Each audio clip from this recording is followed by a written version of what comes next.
I hope you're all doing well and excited to learn something new today. If you're someone who wants to speak English fluently, confidently, and naturally, then this lesson is for you. Today, I am going to teach you how to think in English, which is one of the most important steps to becoming a fluent English speaker. We all know how frustrating it can be when we have to stop and translate sentences from our native language into English before speaking. It slows us down, makes us feel less confident, and often leads to mistakes. Wouldn't it be amazing if you could skip that translation process and just think in English from the start? Well, I'm here to tell you that it's possible. By following 4 simple stages, you can train your brain to think directly in English. And trust me, this will make a huge difference in how you speak. Before we start, don't forget to subscribe to Simple Spoken English if you haven't already. This way, you won't miss any of our lessons that will help you on your journey to speaking fluent English. Now, let's get into today's lesson, How to Think in English. Stage 1, Think in Verbs, the power of action words. The first stage of learning to think in English is to focus on verbs. Verbs are the action words in a sentence. They describe what's happening. Why do we start with verbs? Because action is all around us. And if we can think about what's happening in English, we can start forming sentences in our heads more quickly. Let's take an example. Imagine you are walking through New York City, specifically in Central Park. You see people everywhere, all engaged in different activities. What are they doing? Some people are running, others are talking. You see a dog chasing a ball, and someone is feeding pigeons. These actions are described using verbs: run, talk, chase, feed. By observing the actions around you, you can start thinking about them in English. This process of observing and identifying actions is something you can do anywhere. Whether you're standing at a bus stop in London, waiting at a traffic light, or sitting in a cafe in Paris, there are always actions happening around you. For example, on a busy street in Tokyo, you might see people walking quickly, someone riding a bicycle, or a group of friends laughing. You can mentally note these actions in English. Walk, ride, laugh. But what if you're at home, where there's not much happening? You can still practice thinking in verbs by imagining scenarios or using pictures. For instance, look at a photo of a family picnic. What actions do you see? Maybe they are eating, playing, or relaxing. Even when you're indoors, you can practice identifying actions by thinking about what you might do in different situations. Imagine you're in your kitchen. You might be cooking, cleaning, or washing dishes. Key practice tip. Set aside 5 to 10 minutes each day to practice thinking in verbs. Pick a different place each day and focus on the actions happening around you. As you do this regularly, you'll train your brain to think about actions in English, making it easier to describe what's happening in the moment. Stage 2. Think in nouns, naming the world around you. Once you've practiced thinking in verbs, it's time to move on to nouns. Nouns are words that name people, places, things, or ideas. Just like verbs, nouns are everywhere. Everything around you has a name, and if you can think of these names in English, you'll be one step closer to thinking and speaking fluently. Let's take an example from a different city. Imagine you're in Sydney, Australia. standing by the famous Sydney Opera House. As you look around, you see the building, the harbor, and many tourists taking photos. You also see a boat in the water and a few seagulls flying above. Each of these things is a noun. Building, harbor, tourists, boat, seagulls. It's important to practice thinking in nouns wherever you are. If you're at a market in Delhi, India, you might see fruits, vegetables, spices, and vendors. These are all nouns that describe the objects and people around you. Even if you're just sitting in your room, you can look around and identify nouns. For example, you might see a table, a chair, a book, and a laptop. Another great way to practice thinking in nouns is to describe what you're carrying with you. What's in your bag? Maybe you have a phone, some keys, and a wallet. If you practice naming these objects in English, it will soon become second nature. Over time, this will help you think faster and more clearly in English. Key practice tip. Spend a few minutes each day naming the objects around you in English. Whether you're outside, at home, or even traveling, challenge yourself to identify everything in English. For instance, if you're visiting Barcelona, Spain, look around and name things like buildings, bicycles, cafes, and tourists. The more you practice this, the more your brain will automatically think in English. Stage 3. Think in sentences, connecting verbs and nouns. Once you're comfortable thinking in verbs and nouns, it's time to move on to the next step, thinking in sentences. This is where you start putting verbs and nouns together to describe what's happening around you in full sentences. At this stage, it's important to start simple. Don't worry about making long, complicated sentences. Just focus on creating short, clear sentences that describe what you see. For example, if you're in Cape Town, South Africa, looking at Table Mountain, you might say, "The tourists are climbing the mountain. The sun is shining. The wind is blowing." These are simple, but they allow you to practice thinking in complete sentences.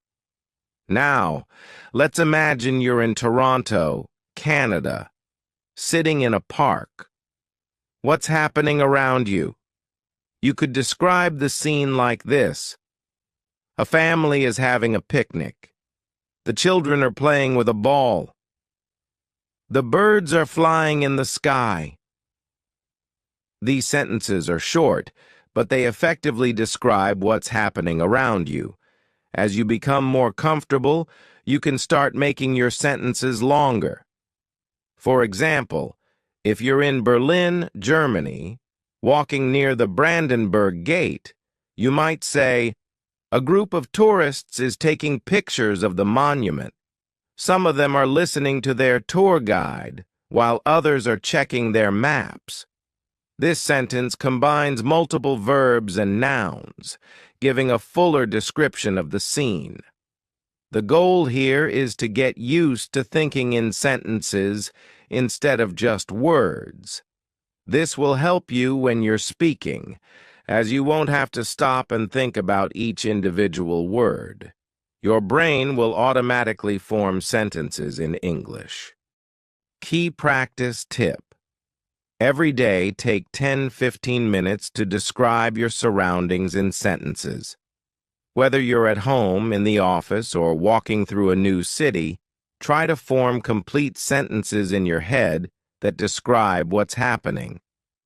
If you're in a cafe in Rome, Italy, you might say, "The waiter is serving coffee.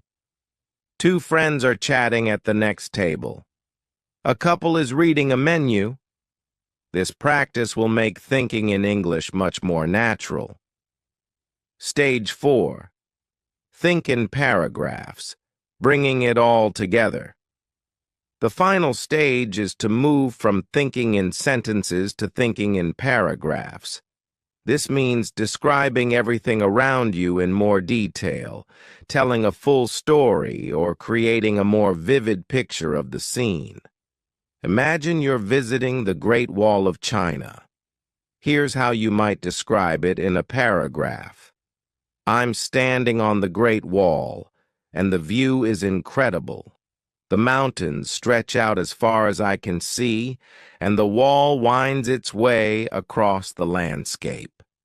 There are tourists all around me, taking pictures and walking along the wall. I can hear people speaking in different languages, and there's a cool breeze blowing through the air. The steps are steep, and the stone is worn from centuries of use. In this paragraph, you've combined everything: verbs, walking, speaking, nouns, tourists, mountains, wall, and sentences to create a full description of the scene. By practicing this, you'll start thinking in English more naturally, as you won't just be forming short sentences. You'll be able to describe things in full detail. Let's take another example. Imagine you're walking through a bustling market in Istanbul, Turkey. You might describe the scene like this. The market is filled with people, all busy shopping and bargaining with the vendors. I can smell the spices in the air, and the bright colors of the rugs and textiles catch my eye. A man is selling tea from a cart, and groups of tourists are taking photos.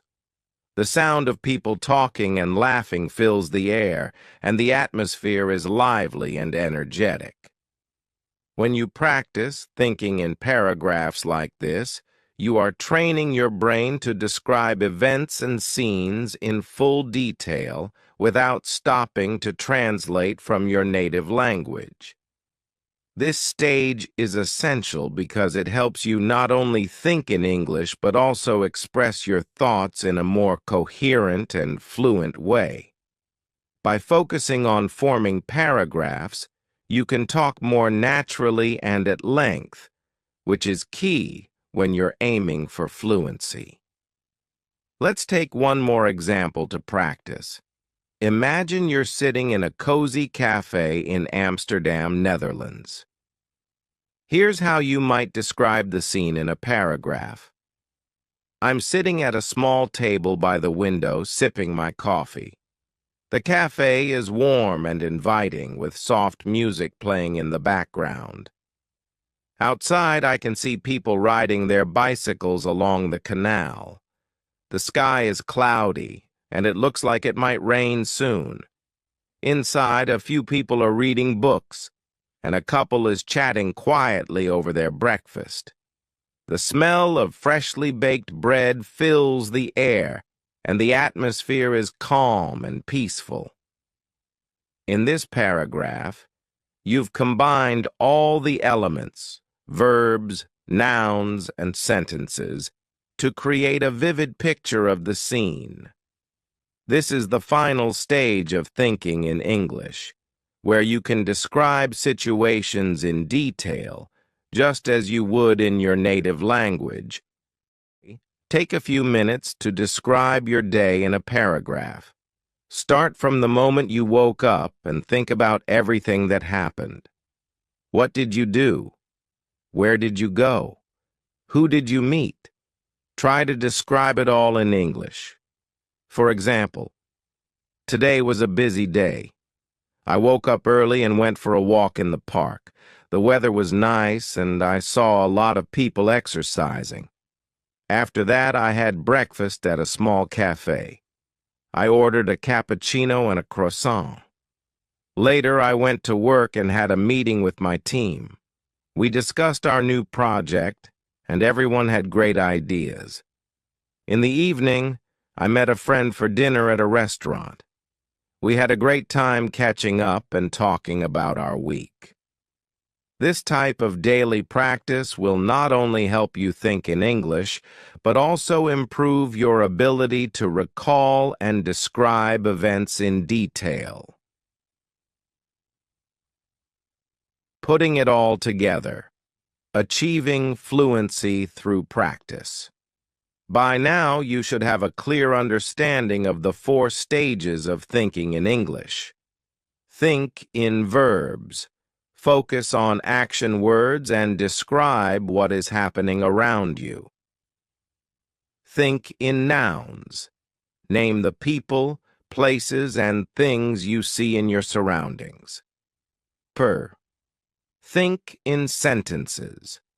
Combine verbs and nouns to form short, simple sentences. Think in paragraphs. Bring everything together to create detailed descriptions of scenes and events. Each of these stages builds on the previous one, helping you develop the ability to think directly in English without the need for translation.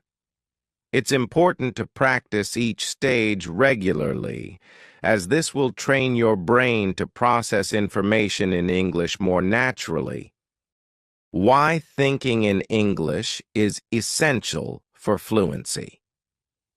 Now that you understand the stages, let's talk about why this method works.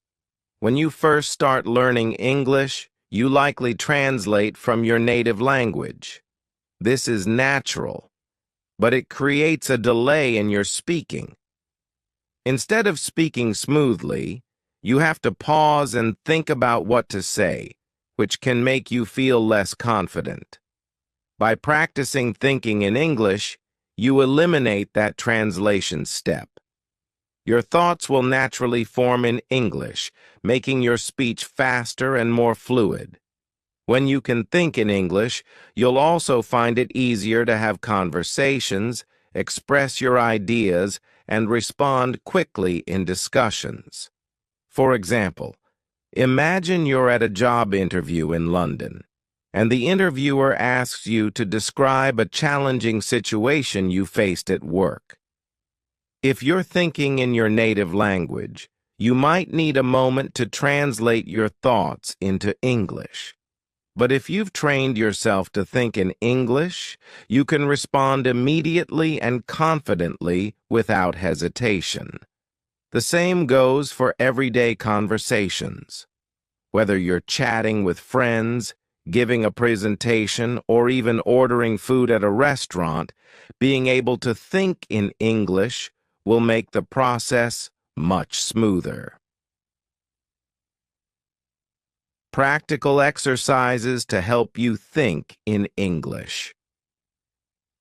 Now that you've learned the 4 stages, here are some practical exercises you can do to improve your ability to think in English.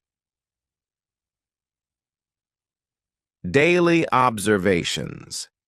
Spend 10-15 minutes each day observing your surroundings and describing them in English. Whether you're on the bus, at the park, or walking through your neighborhood, challenge yourself to describe everything you see using verbs, nouns, and sentences. 2. Picture descriptions. Find a photo from a magazine, website, or your own photo album. Look at the picture closely and describe everything you see in English. For example, if you're looking at a picture of a beach, you could say, "The sand is white and the water is crystal clear. There are a few people swimming and some children are building a sandcastle. In the distance I can see a boat sailing on the horizon." Cow. Write a journal. At the end of each day, write a short journal entry in English. Start by describing what you did that day, where you went, and who you met. As you practice, try to include more details in your descriptions. B. Talk to yourself. If you don't have anyone to practice speaking English with, you can practice by talking to yourself. Pick a topic and try to talk about it for a few minutes. For example, You could describe your favorite movie, explain how to make your favorite dish, or talk about your plans for the weekend. 5. Set language challenges. Challenge yourself to think in English for short periods throughout the day. For example, set a timer for 5 minutes and commit to thinking only in English during that time. Gradually increase the time as you become more comfortable. Final thoughts. The road to fluency. Learning to think in English is a journey, and it requires patience and practice. The more you engage with the language, the more natural it will feel to think, speak, and express yourself in English.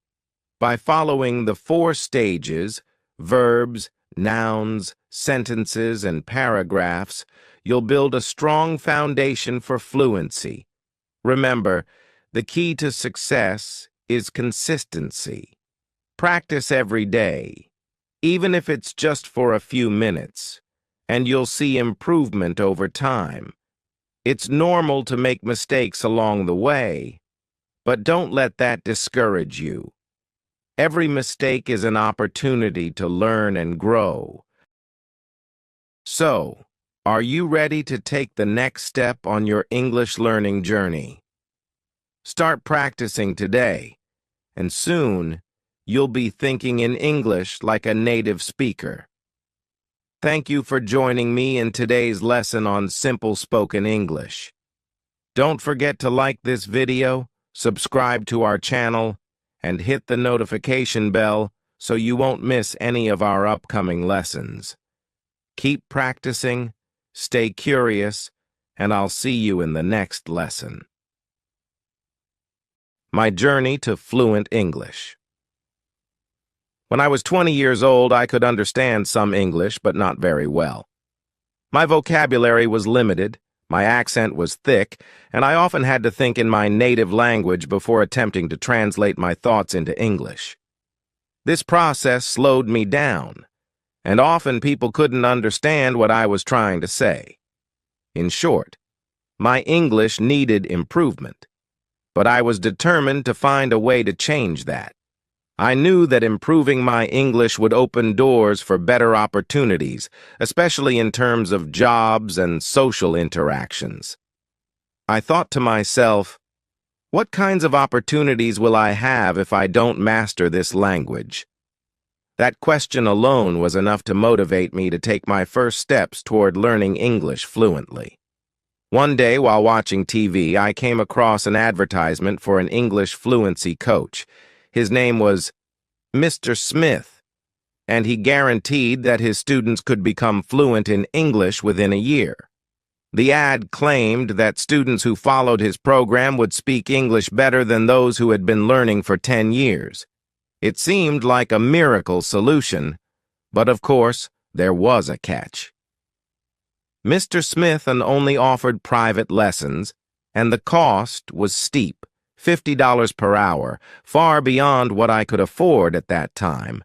I wondered how he achieved such incredible results, but didn't even bother calling because I knew I couldn't afford his services. Instead, I thought to myself, if he can figure out a way to teach people English in a year, maybe I can figure out my own way too. That was the beginning of my journey. I went to the local library and borrowed as many books as I could find on English fluency. I decided to focus on books written by native speakers because I believed that learning directly from natives would give me the best insights. As I worked through these books, I kept a dictionary by my side to look up unfamiliar words. After reading about 10 books, I noticed a pattern. Many of the strategies repeated the same advice. Listen, read, use what you've learned, and build vocabulary.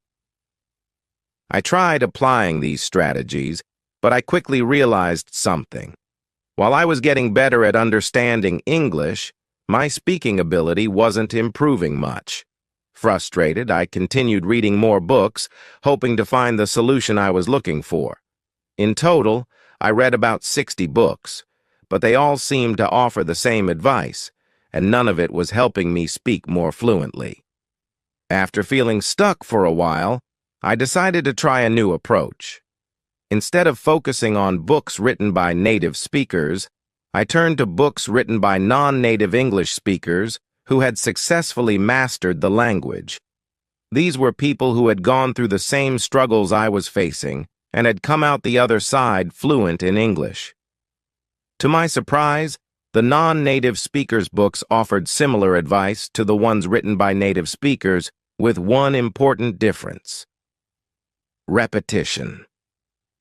They emphasized repeating what you hear over and over again until it sticks.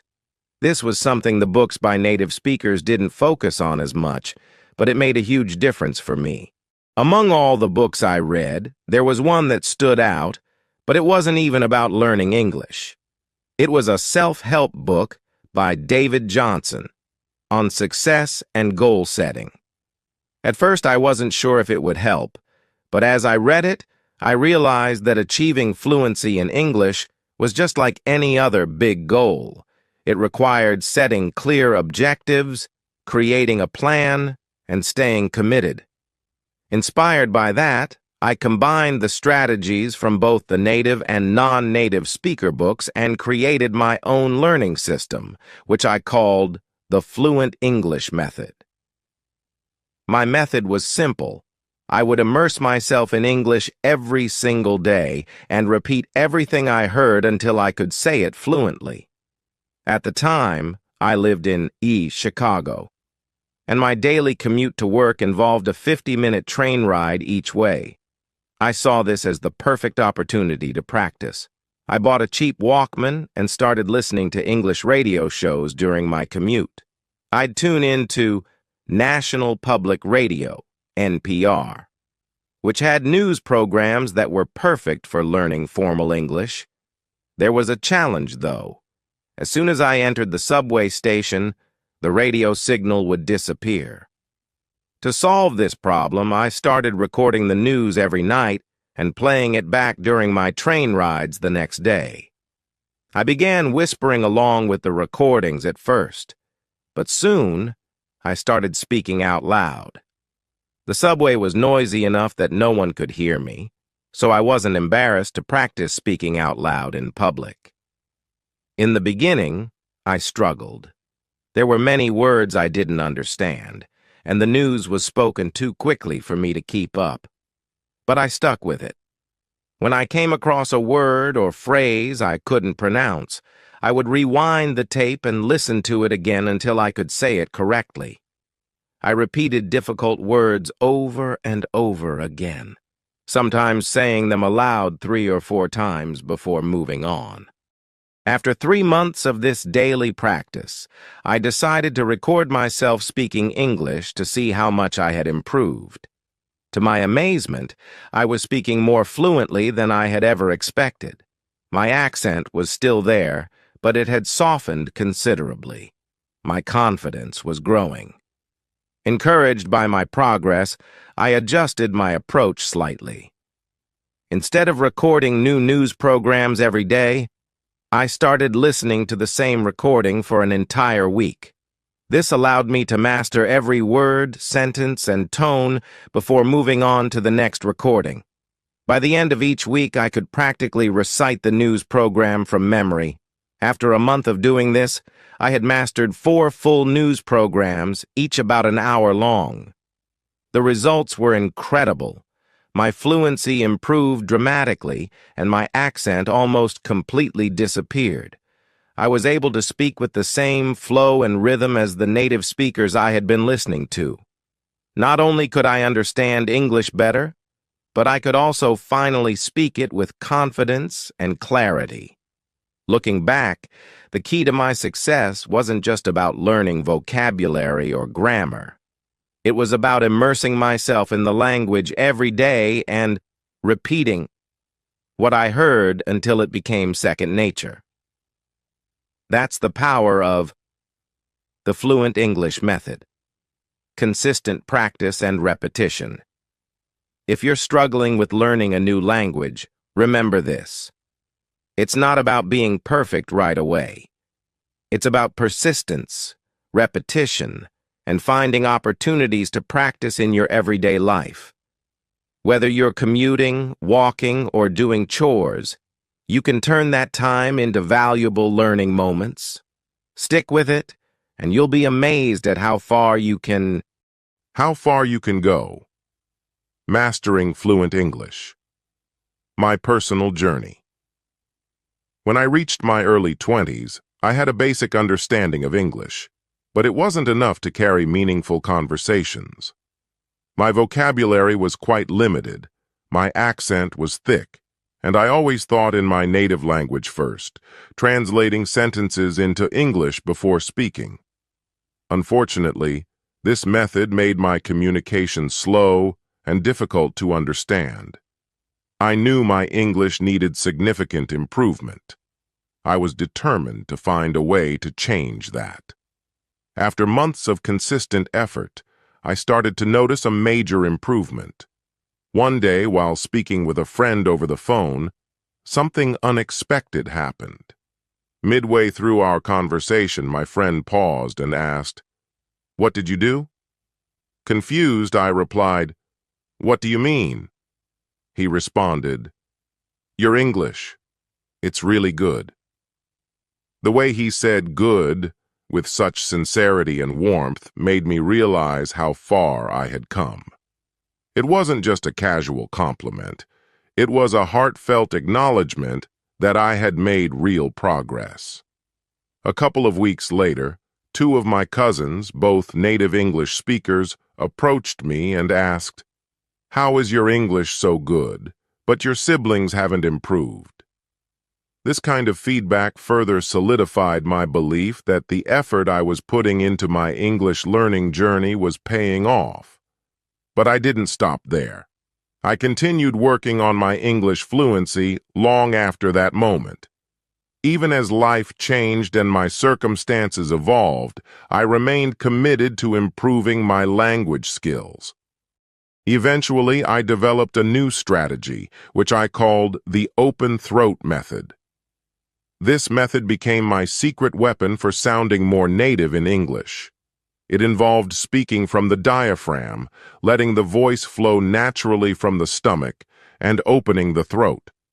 This method helped me achieve a native-like fluency. I'll share more details about it later, but for now, let me tell you about an experience that confirmed just how far I'd come. When my son was in first grade, he invited me to be a guest reader in his class. His teacher, initially skeptical, was clearly worried that I might not speak English well enough to engage her students. I could sense her hesitation. However, once I began reading to the class, the teacher's expression completely changed. She looked shocked, her eyes wide open, as if she couldn't believe what she was hearing. After a few moments, she smiled and even pulled out her camera to take pictures. She asked if she could feature me in the school's newsletter, and later, she invited me to participate in more class activities. The reaction of my son's teacher confirmed something important. I had reached a new level of fluency, a level where I could confidently speak English like a native speaker. It felt empowering to know that people were not only understanding me, but also impressed by my fluency, the open throat method. So, what is this open throat method, as I mentioned earlier? It's a technique I developed to improve not just the pronunciation of words, but the entire flow of speech. It focuses on how you use your body to produce sound. Specifically, the key is to open your throat, speak from your diaphragm, and use energy from your stomach to project your voice. By doing this, you allow the air to flow freely from your lungs, making your speech sound more natural and less strained. I first heard about a similar concept from my daughter's school choir teacher. The teacher explained to the class that when people sing with a chicken throat, a tight, restricted throat, their voice lacks power and resonance. The same principle applies to speaking. When you're nervous or shy, you might unconsciously tighten your throat, making your speech sound awkward and hesitant. But by opening your throat and speaking with confidence, your voice becomes clearer and more powerful. If you're afraid of making mistakes while speaking English, you might unintentionally close off your throat out of fear or embarrassment. Let me tell you this. It's completely normal to make mistakes when speaking a foreign language. The key is to be confident, open your throat, and speak with energy. It's all part of the process of improving your fluency. The Fluent English Formula. I also want to share with you a 3-step method I developed called the WOS Fluent English Formula. This formula was instrumental in helping me achieve native-level fluency, and it's something you can follow too. Chiu. Set your goal. The first step is to be clear about what you want. In this case, your goal is to speak English fluently or even at a native level. Setting a clear goal gives you a target to aim for.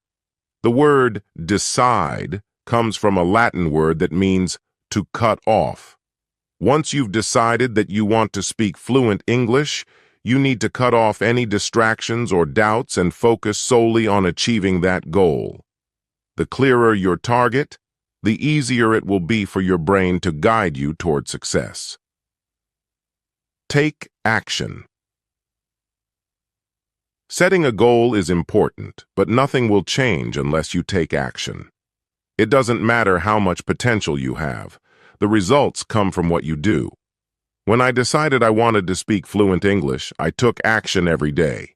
I practiced speaking, listened to native speakers, and used every opportunity to improve. The same applies to you. If you want to speak English fluently, you need to take concrete steps toward that goal. 3. Follow through. The final step is consistency. Once you've set your goal and started taking action, you need to keep going day by day. Just like lifting weights, you don't start by lifting 300 pounds. You begin with a small weight and gradually increase the load.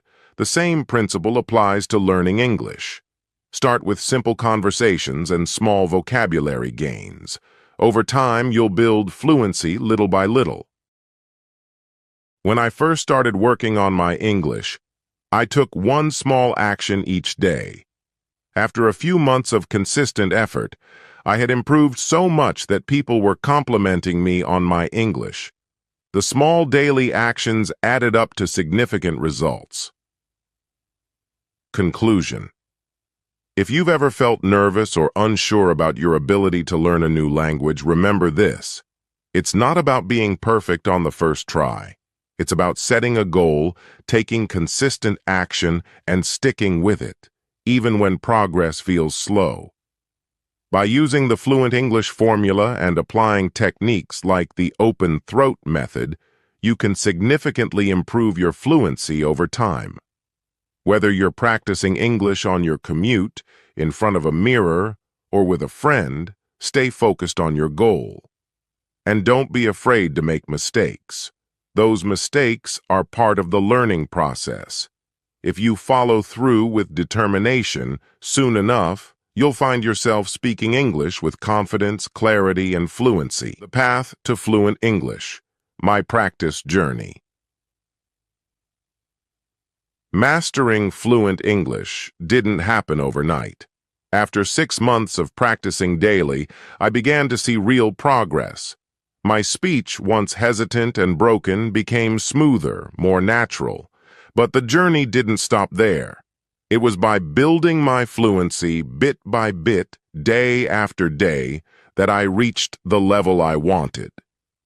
After another 3 months of focused effort, I found myself speaking fluent English, something that once seemed impossible.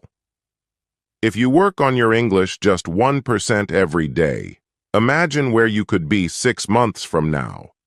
You'd likely have achieved a level of fluency you never thought possible. Let's review the 3 steps that form my fluent English formula. 1. Set your goal. 2.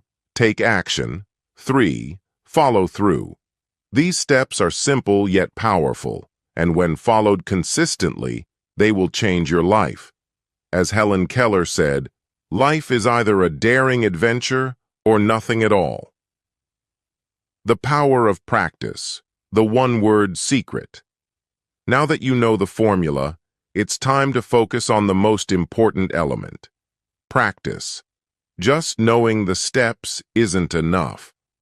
Let me illustrate this point with a comparison. Let's say you want to learn Kung Fu.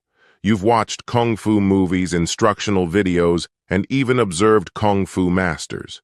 You know all the moves required to fight 10 opponents. But now you're facing 10 people in real life. Can you defeat them? The answer is obvious: no. Knowing the techniques is not enough. You have to train your body and mind to fight those 10 people. The same principle applies to speaking English. Simply knowing how to speak English isn't enough to achieve fluency. You have to practice, and I mean really practice. You need to open your throat, relax your tongue, loosen your muscles, and control the flow of your speech. You need to prepare both your mind and body for speaking English fluently. And just like Kung Fu, practice is the key. There are countless opportunities to practice. Let me walk you through some practical ways to integrate English practice into your daily life. Where to practice? Anywhere. 1. On public transport, train or bus. If you commute by train or bus, you're in luck. These environments are excellent for practicing. When I was learning, I would find a quiet corner on the train and practice speaking out loud. I didn't whisper because whispering won't help you build confidence or the right vocal habits. You want to speak out loud, as if you're talking on the phone. In fact, in today's digital age, you can use your phone as a prop. Put on your headphones and pretend you're in a conversation. It's an easy way to practice in public without drawing too much attention. Buses are usually quieter than trains, which means you won't have to speak as loudly. However, remember not to whisper. Speaking softly won't engage your diaphragm or help you develop the throat and vocal control you need for fluency. 2. In your car. This is by far my favorite place to practice. The car offers privacy and freedom to go all out in your practice. I used to turn up the volume on English audio content and mimic everything I heard, from the tone to the volume to the rhythm. I would match the exact flow and expressions of the speakers I listened to. No one was around to hear me, so I could practice with full confidence, using hand gestures to reinforce my points. While today's technology makes it seem like you're just talking on the phone, I still closed my windows to avoid any strange looks from passers-by. The car is where you can practice full speed. Just remember, practice your speaking, not reckless driving. 3. At home, while cooking or doing chores. Do you cook at home? I do, and I've found that it's a great time to practice English. Whether I was preparing breakfast or dinner, I used that time to put on my headphones and practice speaking. Cooking is such a routine activity that it frees your mind to focus on language practice. And it doesn't have to stop with cooking. You can practice while cleaning, doing laundry, or other household chores. 4. During outdoor activities. Going for a run, jog, or even just walking around the neighborhood can be a great opportunity for practice. Use your headphones and repeat after native speakers, focusing on pronunciation and intonation. Physical activity combined with mental focus enhances learning and can make the practice feel less tedious. Choosing the right materials. Now that you know where to practice, let's talk about the materials you should use. Choosing the right content is critical. The materials you select will determine whether you learn to speak correct English or incorrect English. The first choice you need to make is whether you want to speak British English or American English. The two accents are different, And if you want to speak like a native, you'll need to choose one and stick with it. Don't mix the two. Pick one accent, focus on it, and immerse yourself in materials that use that accent consistently. Once you've mastered one, you can go back and learn the other, but until then, concentrate on just one. Bruce Lee once said, "The successful warrior is the average man with laser-like focus." This applies to learning English too. If your focus is scattered, your results will be scattered. But if you focus on one accent and one set of materials, your progress will be sharp and noticeable. Once you've chosen your accent, it's time to pick the right materials. You want to learn from native speakers in real-life situations. Watching movies, listening to podcasts, or even imitating daily conversations will help you develop the kind of English that native speakers actually use. Practice, the key to mastery. Remember, practice is the one-word secret to mastering English fluency. Whether you're on the train, at home, or in your car, make practice a regular part of your routine. Use the time you have wisely. Little by little, your fluency will build, and one day you'll speak English as confidently as a native speaker. Now get out there and start practicing.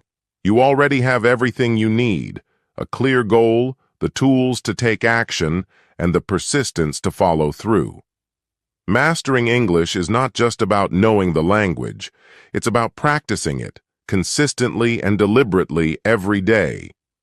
Once you've made this decision, you should gather materials that align with your chosen accent. For instance, if you decide to focus on British English, choose books, videos, and listening materials that exclusively use British English. This approach will ensure consistency in your learning and help you develop an authentic accent over time. The same rule applies if you choose American English. Pick one, stay committed, and avoid switching back and forth, as this could hinder your progress. Once you've mastered one accent, you can explore the other, but focus on one until you've achieved fluency.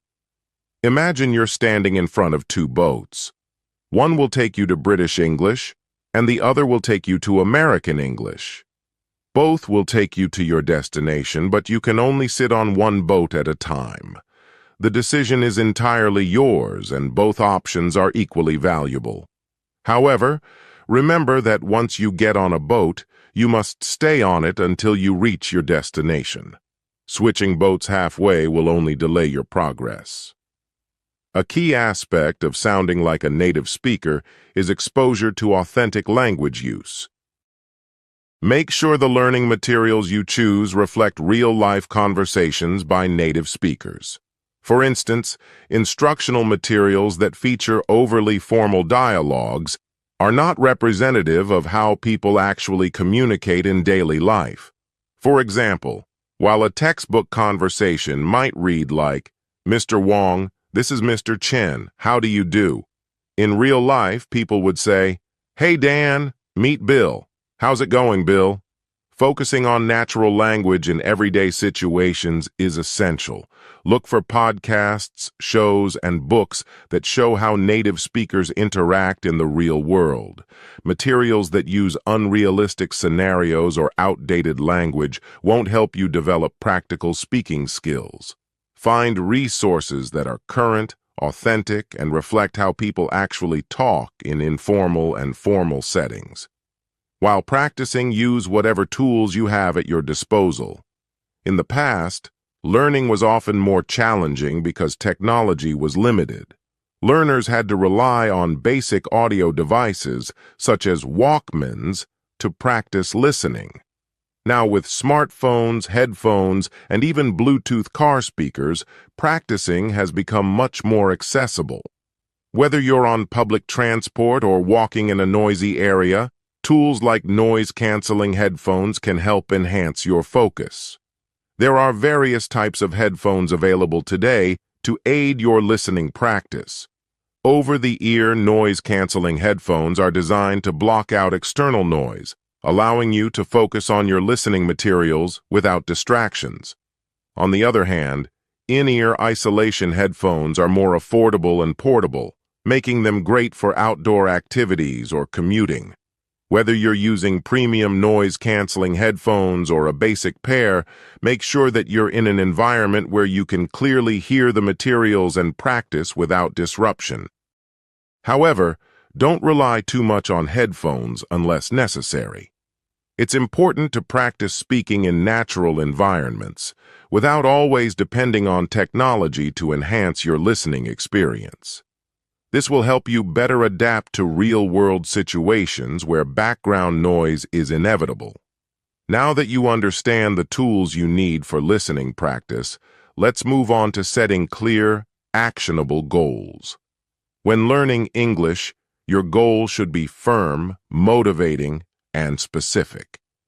This goal will be your driving force, helping you stay consistent even when the learning process becomes challenging. Think of your goal as a solid rock, something that will not change or waver as you progress. A strong goal can fuel your desire to achieve fluency. There are two main ways to set your goal: inspiration or desperation. For some people, the desire to speak English fluently is inspired by positive aspirations, such as securing a better job or traveling comfortably. For others, it's motivated by desperation, like avoiding limited job opportunities or feeling excluded in English-speaking environments. Either way, it's crucial to have a goal that keeps you pushing forward, especially when the process feels slow. For example, if you're stuck in a job that requires little English and you know you have the potential to do more, use that as motivation. You might set a goal like, I will speak fluent English in 1 year to improve my career prospects and secure a better job. This goal is specific, time-bound, and realistic, allowing you to track your progress over time. Once you've set your goal, it's time to take action. The second step in achieving fluency is practice. Listening to English daily, imitating native speakers, and actively engaging with the language are all critical components of this phase. Every day, spend time immersing yourself in English. Whether it's listening to podcasts, watching movies, or reading books, consistency is key. Make English a part of your daily routine. As you practice, don't shy away from speaking.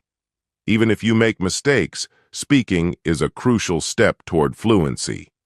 Join language exchange programs, practice with friends, or even speak aloud to yourself if you don't have a practice partner. The more you use the language, the more confident and natural you will become.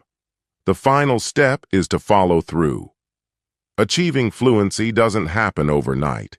It requires perseverance, patience, and a commitment to your goal. Track your progress regularly and celebrate small victories along the way, whether it's mastering a difficult pronunciation or understanding a complex conversation. Keep pushing forward even when the journey feels tough, and remind yourself why you started. In conclusion, becoming fluent in English, particularly like a native speaker, is a process that involves clear focus, the right materials, consistent practice, and a strong goal.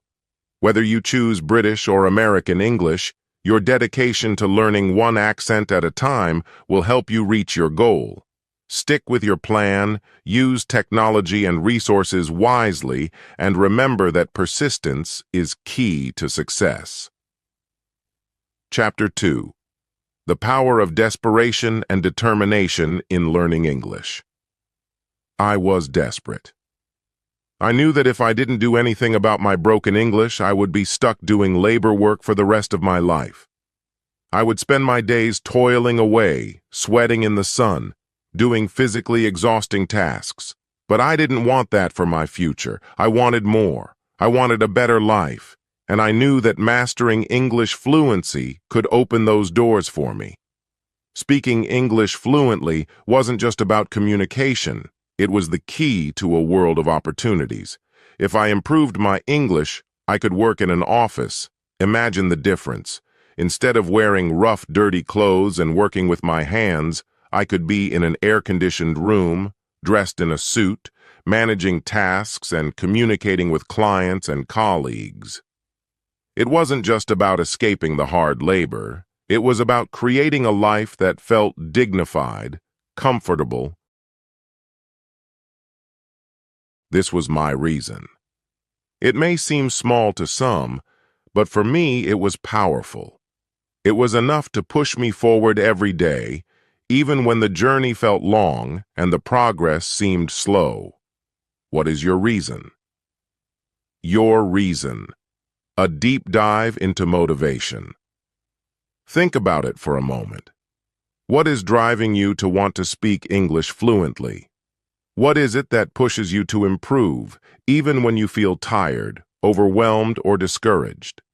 Having a reason that's close to your heart is crucial. It's the foundation that keeps you going, even when things get tough. Some people find their inspiration from others. They see people like Ken, a country boy who had never been very successful academically, who dropped out of school at a young age. Despite that, Ken found a way to master English and speak it like a native. He started at the age of 20, and within 6 months, he was fluent. This kind of story can spark a fire within us. Ken's story isn't unique because of his background. It's unique because of his determination. If he, a middle school dropout, can achieve fluency, why can't you? If Ken can do it, so can you.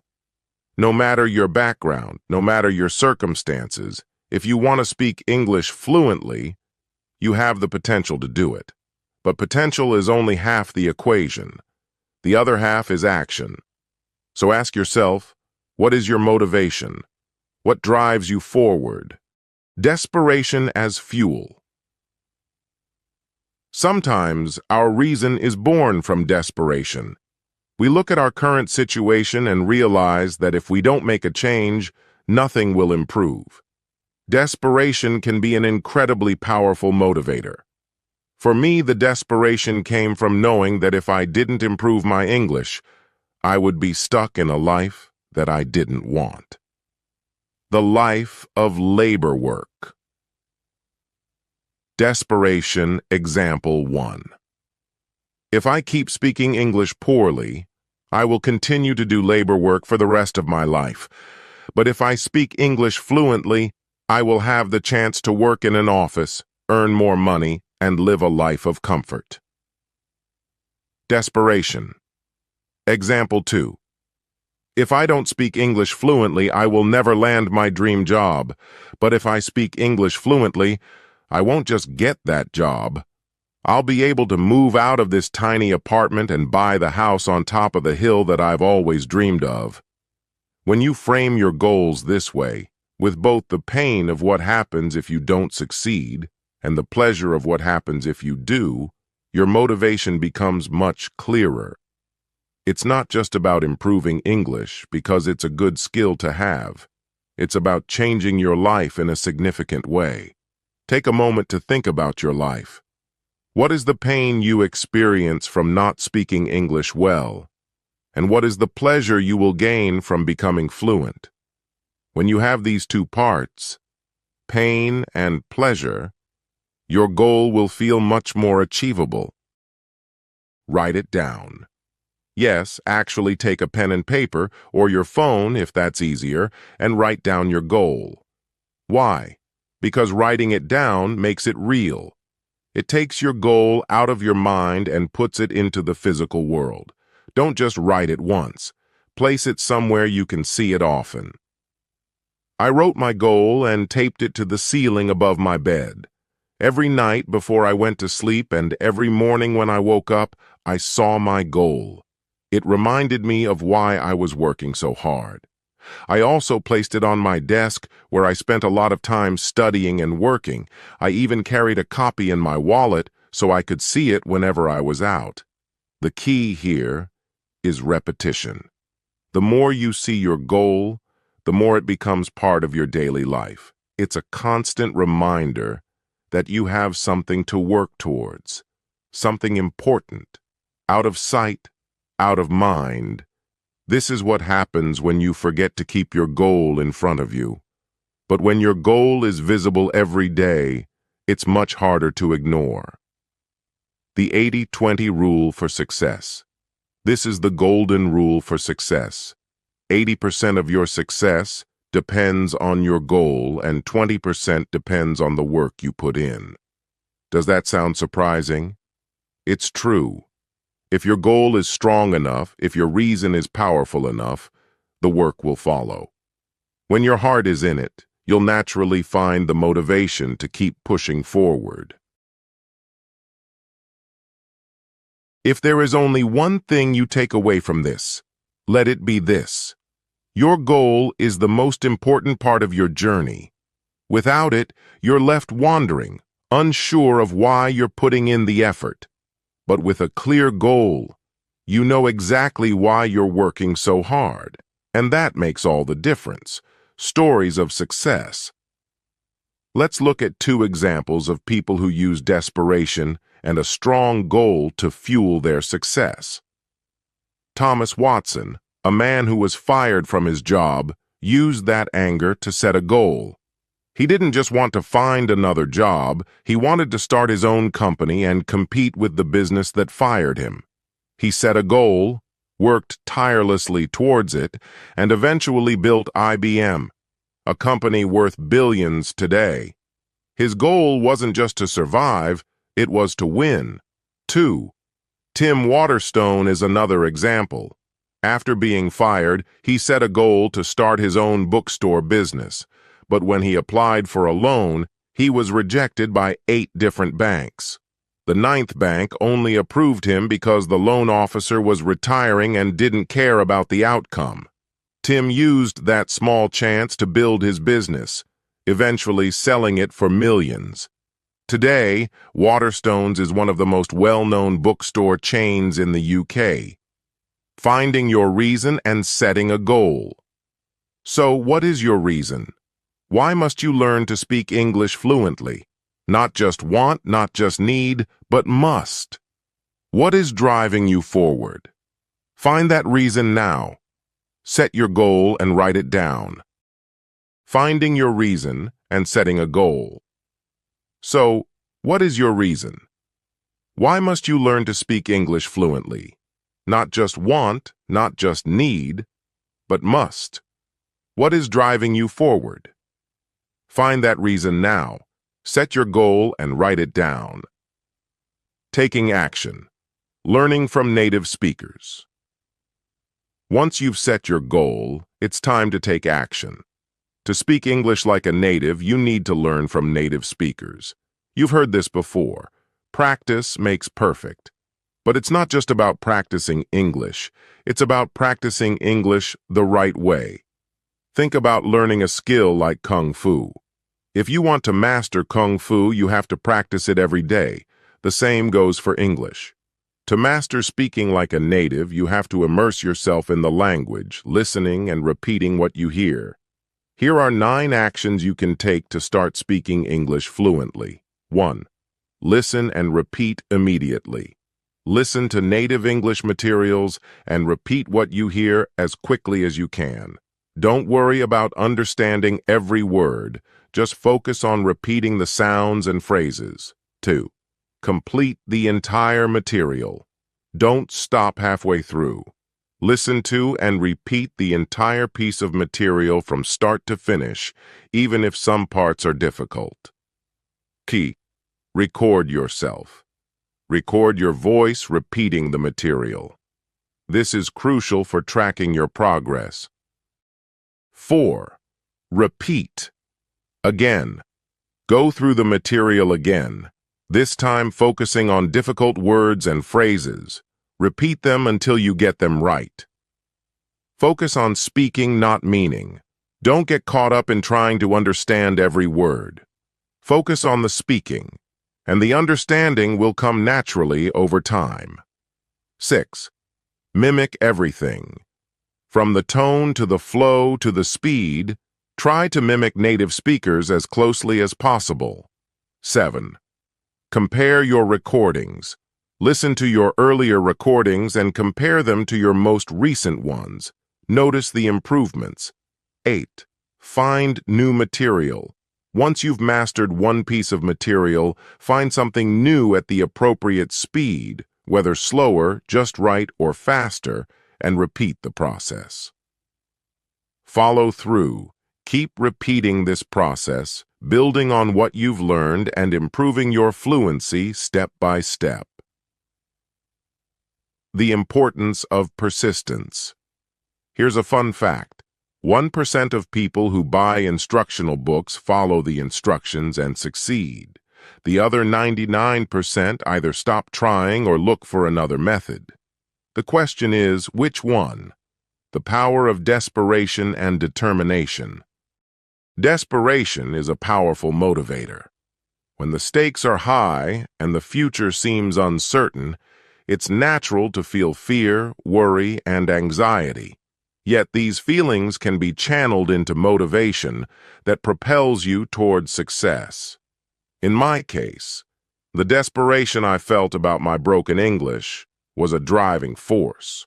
I knew if I didn't take action to improve my English, I'd be stuck doing labor work for the rest of my life. The thought of a lifetime of physical toil with limited opportunities was a bleak prospect. But if I could improve my English and speak fluently, I'd be able to get an office job, earn more money, and live a more comfortable life. This was my reason. This was my why, and it pushed me forward. What is your reason? Each of us has a different motivation when it comes to learning English or improving in any skill. You need to find your own reason, a reason that will ignite your passion and drive you to take consistent action. For me, the small but significant goal of transitioning from labor work to office work was enough to keep me going. What's your reason? Do you want a better job? Do you want to travel the world with confidence? Do you want to impress your friends, colleagues, or family members? Maybe it's as simple as wanting to communicate effectively and fluently with others. Whatever it is, you need to identify your reason, because that reason will be your fuel when the journey gets tough. Inspiration. If I can do it, so can you. Look around, and you'll find countless examples of people who have succeeded in speaking English like a native despite starting from humble beginnings. One such example is Ken. He's a country boy, a middle school dropout who didn't start learning English until he was 20. He worked diligently for 6 months, and by the end of that period, he was speaking English fluently, just like a native. If Ken can do it, then why can't you? If a middle school dropout can master English in 6 months, surely you can too. The key is not in talent, but in the effort and dedication you put into the process. In fact, I believe that anyone can speak English like a native if they follow the right steps. I will make myself speak English like a native. Repeat this mantra in your mind. I can do it. I will do it. Your belief in yourself is just as important as the effort you put in. Desperation, the catalyst for change. While inspiration can give you hope, desperation can give you the urgency to act. Imagine this. If you keep speaking English the way you do now, you'll be stuck doing labor work forever. But if you can master English, you'll open the doors to a more comfortable and prosperous life. Picture yourself in an office, sitting at a desk, handling important tasks, and earning a good salary. This vision should fill you with a sense of urgency. If you don't act now, you risk losing the opportunity to live the life you desire. Desperation is a two-part equation. First, you need to identify the pain you'll continue to experience if you don't achieve your goal. Second, you need to visualize the pleasure and rewards that will come when you succeed. Together, these two forces will create a powerful push-pull dynamic that keeps you focused and motivated. Write down your goal. Now that you have identified your reason and your source of motivation, it's time to solidify your commitment by writing down your goal. Yes, writing it down is crucial. When you write something down, it becomes real. It becomes a tangible reminder of what you're working toward. The golden rule of success. Here's a powerful rule that I've discovered. 80% of your success comes from having a clear goal, and only 20% comes from the work you put in. If you don't have a solid goal, all your hard work won't amount to much. It's like trying to drive somewhere without knowing the destination. The goal gives you direction. It gives you purpose. With a clear goal in mind, everything else falls into place. There's a famous story that illustrates the importance of having a goal.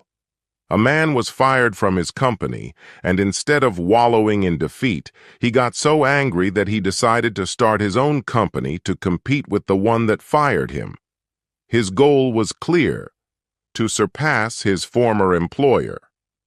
Within a few years, he did just that, building a company worth billions of dollars. That man was Thomas Watson, the founder of IBM, the power of persistence. Another story that demonstrates the power of persistence is that of Tim Waterstone. After being fired from his job, he applied for a $100,000 loan to start his own business. 8 different banks rejected him. One bank even asked for 16 copies of his business plan, only to use it as an example of a bad plan. Despite these setbacks, Waterstone didn't give up. He tried a 9th bank, and this time he succeeded. The bank's loan officer approved the loan because he was retiring soon and didn't care about the risk. Waterstone went on to build the British bookstore empire, Waterstones, and eventually sold his business for $47 million. His story is a testament to the power of setting a goal and refusing to give up. Your goal is your guiding light. I cannot stress this enough. Your goal is the most important factor in your success. If there's only one thing you take away from this, let it be this: your goal is your guiding light. No matter how hard things get, no matter how many times you fail or stumble, your goal will keep you on the right path. It's your North Star. Step 2. When I started my own journey to speak English fluently, I had only one simple reason driving me. I didn't want to be stuck doing labor work for the rest of my life. That single reason was enough to push me forward. If you can find even one reason why you must speak English like a native, not why you want to, but why you must, you will succeed. It's not about wanting, needing, or should. It's about must. What is your must? Step 2. Take action. Now that you've identified your goal, it's time to take action. To speak English fluently, you need to learn from native speakers. But the key is not just learning passively. You need to practice actively. Just like learning Kung Fu, if you want to be good at it, you have to practice it. The same goes for English. In the following steps, I'm going to guide you through a proven method to help you get rid of your accent and speak English fluently like a native. Make sure you have an MP3 player or cell phone ready with headphones. And let's begin. Action 1. Listen and repeat immediately. The first step is simple but crucial. Listen to the native study material and repeat what you hear immediately. I mean right away, without any delay. If you hear the beginning of a sentence, repeat it.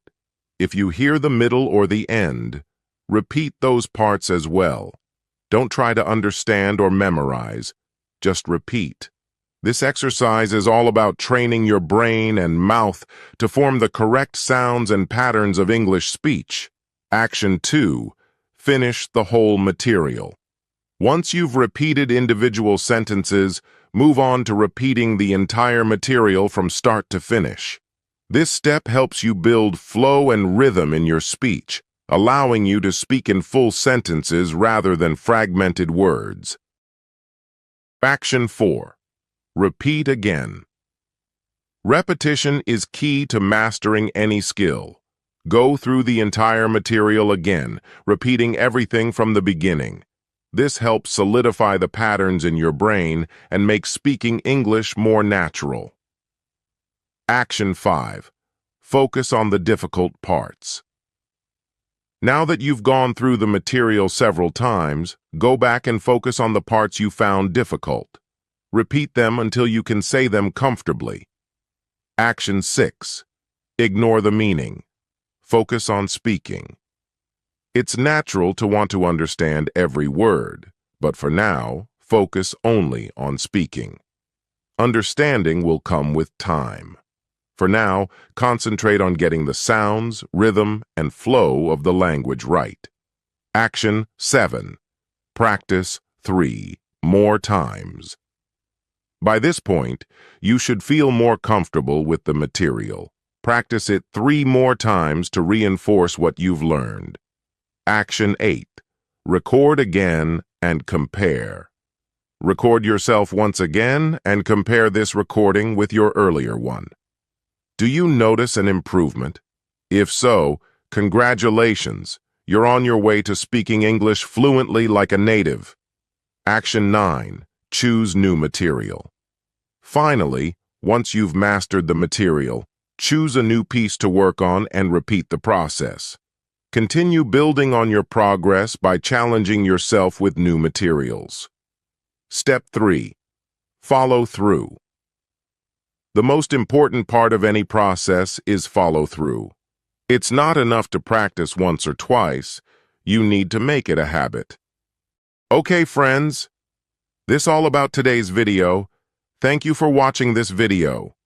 I am with you for help you to learn English like native speaker and fluent in English.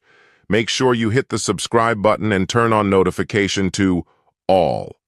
I am doing hard work for you guys. Please keep me support so I can give you premium material. Thank you for subscribing to me. Have good day.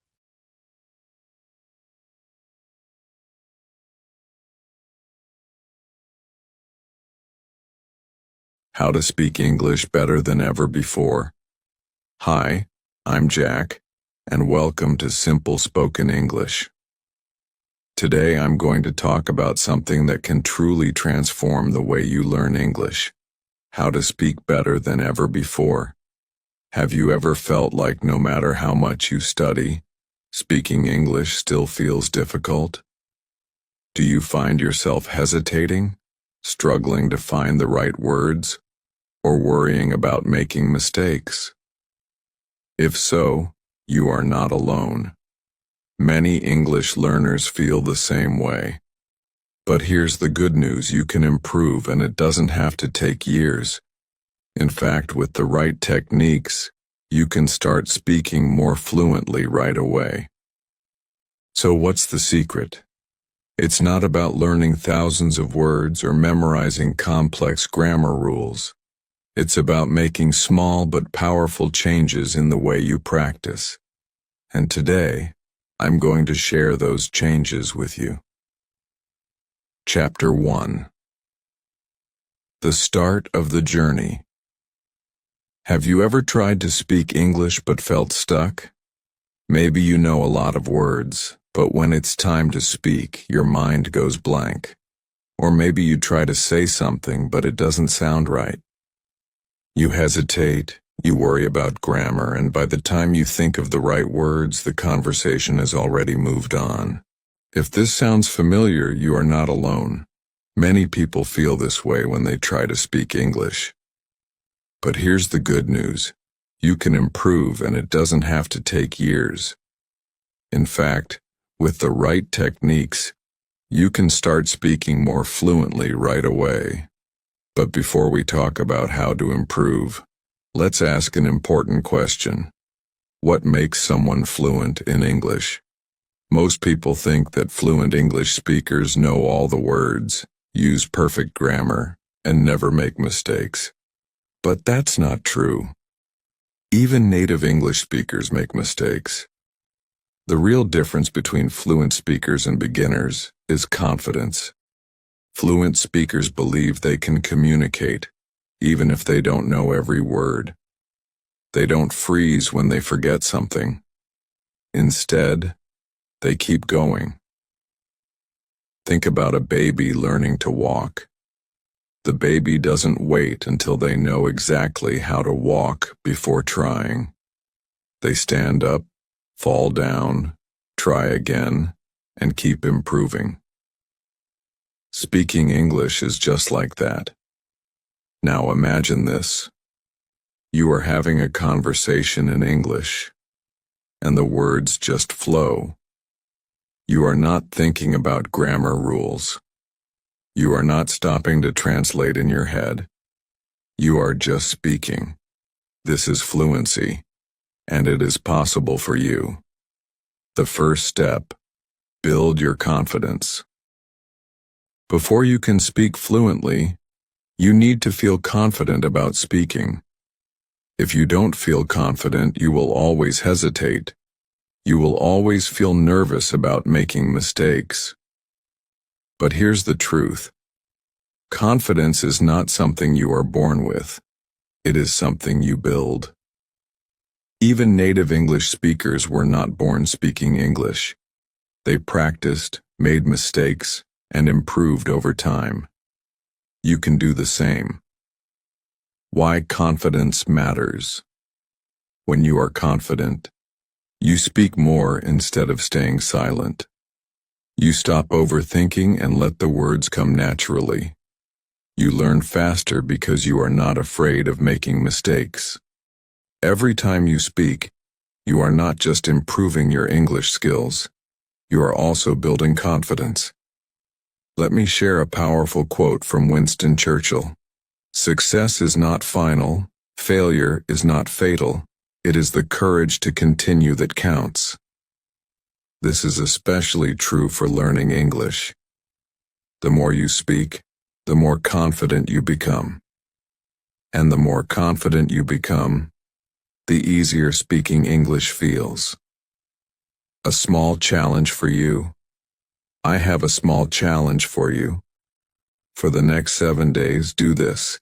Speak English for 5 minutes every day. Even if it's just to yourself. Record yourself speaking about your day, your hobbies, or your plans. If you don't know a word, try to explain it in a different way instead of stopping. The goal is not to be perfect. The goal is to start speaking and gain confidence. Remember, fluency is not about knowing all the words. It's about feeling comfortable using the words you already know.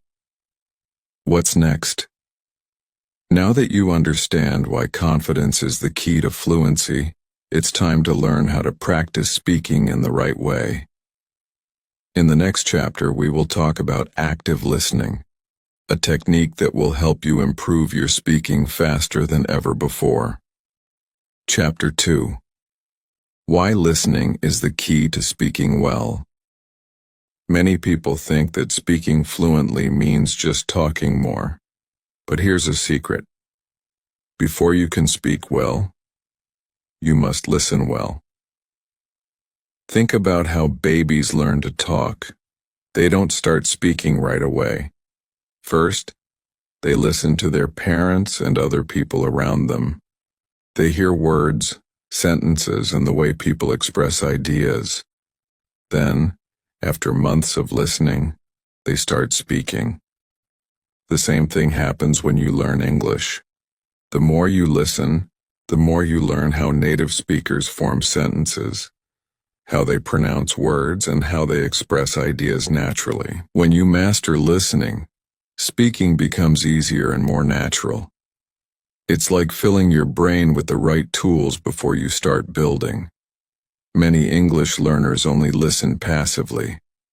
They play English music, watch movies, or listen to podcasts but don't really focus.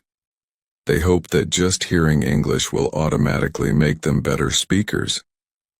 But here's the truth. Just hearing English is not enough. To improve your speaking skills, You need to practice active listening. What is active listening? Active listening means really paying attention to what you hear. You don't just let the words pass by. You focus on them, break them down, and absorb how they are used. Here's an example.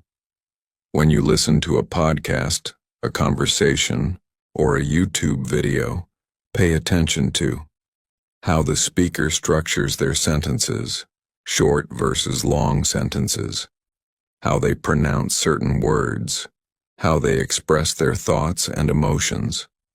By noticing these details, you'll start speaking more naturally.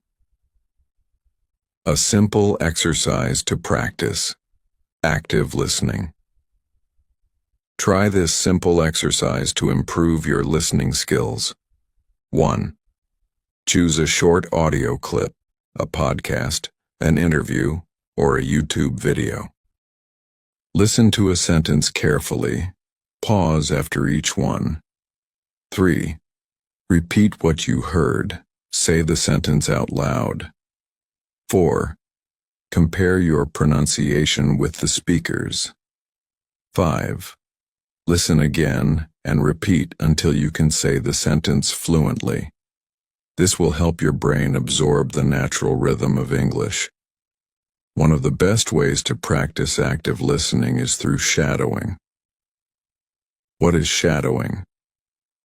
Shadowing is a technique where you listen to a speaker and immediately repeat what they say, almost like being their shadow. It's a powerful way to improve both your listening and speaking skills at the same time. How to practice shadowing. 1. Choose a podcast or story. Pick something that's not too difficult. 2. Listen carefully. Pay attention to the speaker's pronunciation. 3. Repeat immediately. Try to match their speed and intonation. How shadowing helps you. Train your ears to recognize natural speech. Improve your pronunciation and fluency. Build confidence in speaking. One of my students, Sarah, was really shy about speaking English. She was afraid of making mistakes, so she rarely spoke at all. I introduced her to shadowing and it changed everything for her. She started practicing by repeating sentences from podcasts. At first it was challenging, but after a few weeks she noticed that her sentences flowed more easily. Shadowing helped her build confidence, and soon she was speaking without fear. Here's a great quote by Stephen R. Covey. Most people do not listen with the intent to understand. They listen with the intent to reply. Active listening and shadowing train your brain to truly understand.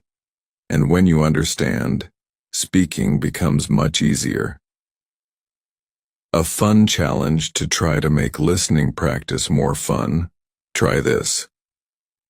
Watch a short English video, 2 to 3 minutes. Listen to it once without subtitles. Listen again with subtitles and write down new words. Try to explain the main idea in your own words. The goal is not to understand every word, but to train your brain to focus on English naturally. What's next? Now that you know how to listen actively, it's time to learn another powerful technique: repetition. In the next chapter, you'll discover why repeating sentences and phrases can make you a fluent speaker faster than you ever imagined. Chapter 3. Why repetition is so powerful. If you want to speak English fluently, you need to train your brain to use English naturally. Think about how you learned your native language as a child.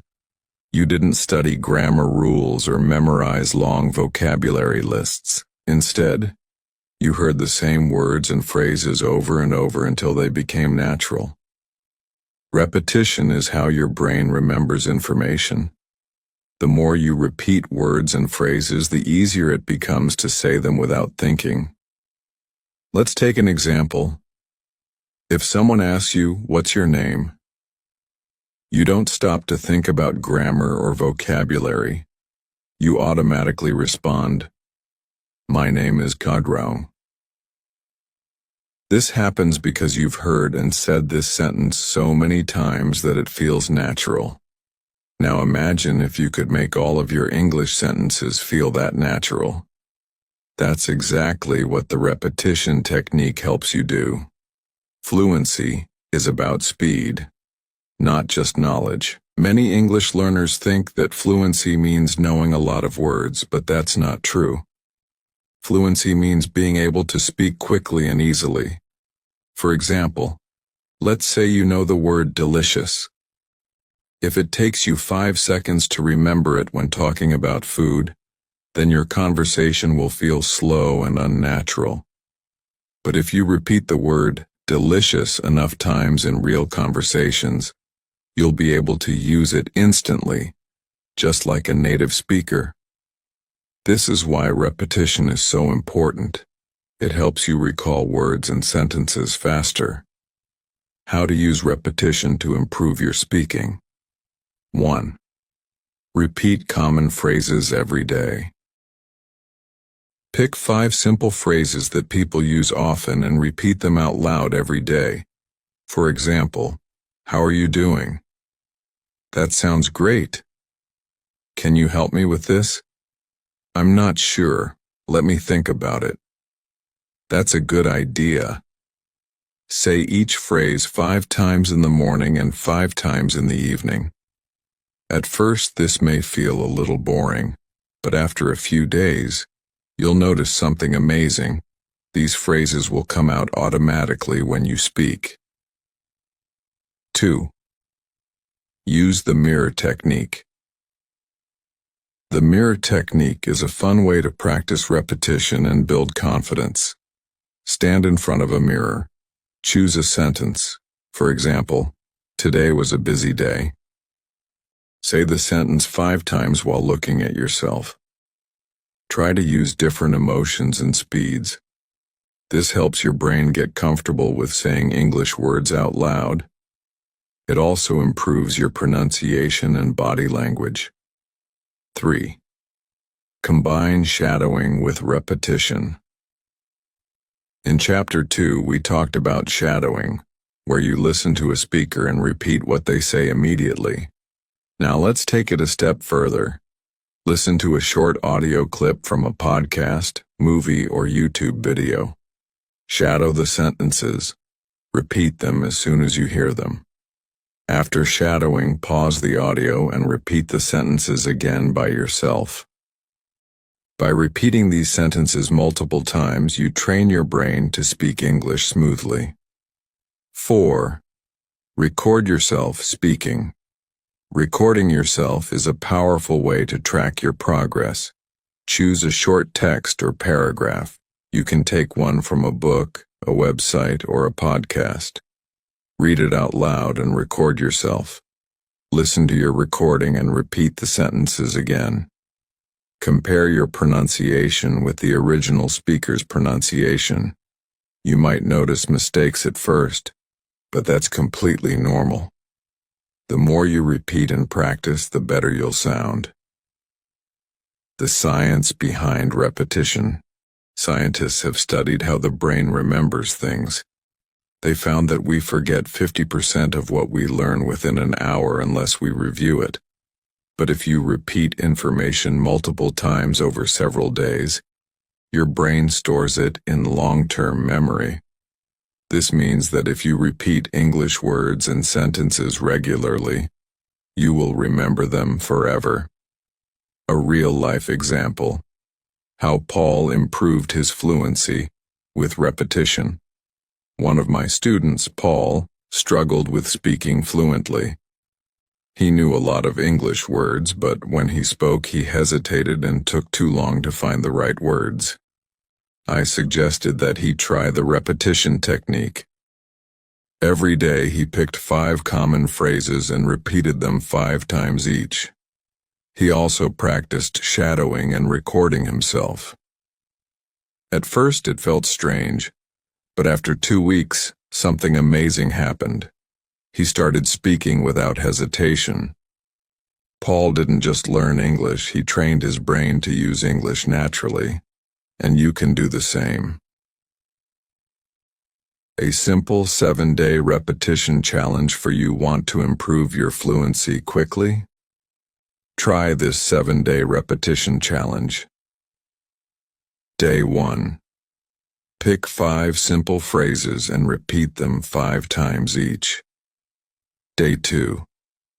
Watch a short video and shadow 5 sentences. Day 3. Use the mirror technique to repeat sentences with confidence. Day 4. Record yourself speaking and listen to your progress. Day 5. Pick 5 more phrases and repeat them throughout the day. Day 6. Shadow a short audio clip and repeat the sentences by yourself. Day 7. Speak English for 5 minutes without stopping, even if you make mistakes. By the end of the week, you'll feel more comfortable and confident speaking English. Why repetition works. It makes words and sentences easier to remember. It helps you speak faster and more naturally. It trains your brain to think in English instead of translating. The more you repeat and practice, the closer you get to fluency. What's next? Now that you've learned the repetition technique, it's time to explore how to make English learning fun. In the next chapter, you'll discover creative and enjoyable ways to practice English, so you stay motivated and never feel bored. Chapter 4. Speaking English should be fun, not a chore. Learning to speak English doesn't have to feel like hard work. In fact, the more fun you have while practicing, the faster you'll improve. When you enjoy the process, you'll want to practice more. And the more you practice, the better you become. Imagine this. Instead of forcing yourself to study, you look forward to your English practice. You feel excited about speaking, and you enjoy every moment of it. It's not about memorizing boring grammar rules or repeating long word lists. It's about having fun and learning naturally. But how can you make practicing English fun? The secret is to turn your practice into an activity you love. In this chapter, I'll show you some of the best techniques to make your English speaking practice exciting, creative, and enjoyable. 1. Role-playing. Step into real conversations. One of the best ways to make English fun is role-playing. This means acting out different situations as if you are really there. Think about everyday situations where you need to speak English. For example, ordering food at a restaurant, asking for directions in a new city, having a job interview, meeting a new friend. By acting out these situations, you are practicing real-life conversations in a low-pressure, enjoyable way. How to start role-playing. Step 1. Pick a situation. Think of a common situation where you might need to speak English. This could be buying something from a store, booking a hotel, or introducing yourself at a party. Step 2. Create a dialogue. Write down a few useful sentences that you might need in that situation. For example, if you're role-playing ordering food, you might write, "Hi, I'd like a coffee, please. Can I see the menu? Do you have any vegetarian options?" Step 3. Act it out now. Pretend you are actually in that situation. Speak out loud as if you are really talking to someone. If you have a friend or a study partner, you can take turns playing different roles. If you're alone, you can talk to yourself in front of a mirror or record yourself speaking. Why role-playing works. It helps you practice real conversations. It reduces nervousness because you're practicing in a safe environment. It makes learning English feel like acting, not studying. One of my students, Anna, used to feel bored practicing English by herself. I introduced her to role-playing, and suddenly her practice sessions became exciting. She imagined herself traveling the world, meeting new people, and ordering food at different restaurants, all while speaking English. Over time, her speaking skills improved without her even realizing she was studying. 2. Talk about what you love. Another way to make English fun and natural is to talk about things you love. Think about your favorite hobby, sport, movie, or book. When you talk about something that excites you, the words come more easily, and you feel motivated to keep speaking. For example, if you love cooking, describe your favorite recipes in English. If you love football, talk about your favorite team or a recent match. If you love movies, explain the plot of your favorite film in English. The key is to pick a topic you enjoy, so speaking English feels natural and engaging. A powerful quote Albert Einstein once said, "Creativity is intelligence having fun." When you practice English in a fun and creative way, you learn faster and more effectively. 3. Play speaking games. Who says language learning has to be serious? Turn English into a game. There are many fun speaking games you can play alone or with a partner. Here are some great speaking games to try. 20 questions. One person thinks of an object, e.g., a car, a banana, a dog. The other person asks yes, no questions to guess what it is. Example questions. Is it something you can eat? Is it big or small? Do we use it every day? Charades. Write down English words or phrases on pieces of paper. Pick one and act it out without speaking. The other person has to guess the word. Speaking challenge. Set a timer for 1 minute. Pick a random topic, e.g., my favorite vacation. Speak for 1 full minute without stopping. These games train your brain to think quickly in English. And because they're fun, you'll want to keep practicing. 4. Practice with podcasts and stories. Listening to stories and podcasts in English is a great way to improve your listening skills and give yourself something fun to talk about. How to use podcasts for speaking practice. Choose a podcast on a topic that interests you, e.g., travel, sports, technology.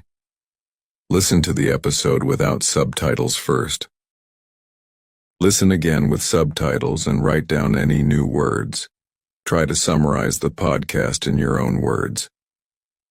One of my students, Tom, struggled with motivation, but when he started listening to podcasts about technology and travel, he found that speaking about those topics came naturally. He would listen to an episode, then practice explaining it to himself or his friends. 5. Change your environment. Sometimes, a change of scenery makes a big difference in how motivated you feel to practice English. Instead of always sitting at a desk, try practicing in different places. Go for a walk and describe what you see in English. Sit in a cafe and pretend you're ordering coffee in English. Stand in front of a mirror and practice speaking with confidence. Bringing English into your real-world environment makes it feel more practical and useful. 6. Celebrate your progress. It's important to celebrate every small win. Did you speak for 5 minutes without stopping? Did you role-play a full conversation?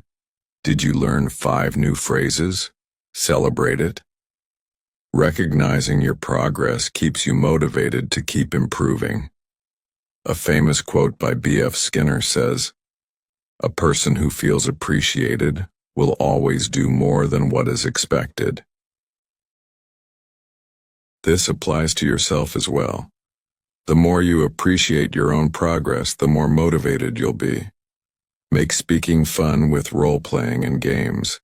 Talk about topics you love to stay motivated. Use podcasts and stories to learn naturally. Practice in different places to keep things fresh. Celebrate your progress to stay inspired.